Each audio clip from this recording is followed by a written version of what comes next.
continues. Veteran 60-Minute producer Jeff Fager has been fired for responding to a CBS reporter asking about the groping allegations against him with this message, and this is what he sent to her.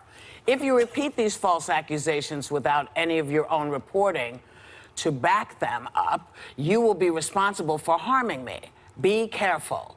There are people who lost their jobs trying to harm me, and if you pass on these damaging claims without your own reporting, that will become a serious problem. Now, call me crazy. This is kind of the wrong response.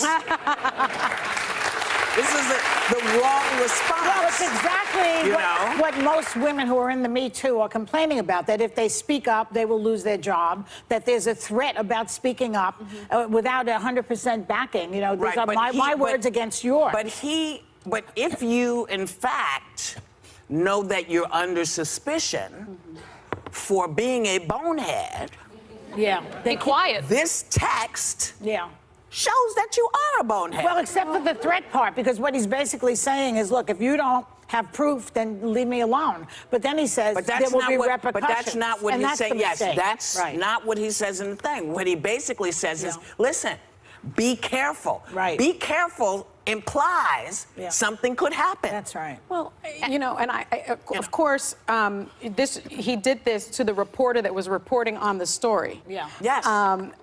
I got to tell you, maybe it's because of the career I've had. I mean, I have received much harsher messages from supervisors via text or being spoken to. And while this was harsh, it's not the harshest I've seen. I suspect that there's more behind this. CBS must have had more allegations, more proof. So you're saying it's not just this text that got him fired? It can't be. It just doesn't seem to be a fireable offense. Well, it may be if she felt threatened. She felt threatened. And that warrants an investigation. I mean, they fired him just like that. It's well, crazy. They did the same with Les. I mean, you know, 6 women came out and said this happened. You know, he said, well, I might be able to ride this out. And then it was like, no, but it wasn't until 6 more women came forward that they got rid of him. That's my point. That's what I'm saying. There's probably, this is the tip of the iceberg, but this did not help. Yes. And that's my point. Joy, your point, his text highlights what everyone has been saying. The problem is that these men feel like they're protected. So women, if there is a problem, there's nowhere to go.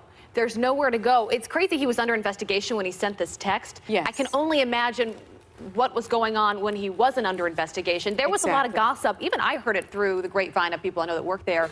They called it the Fager arm.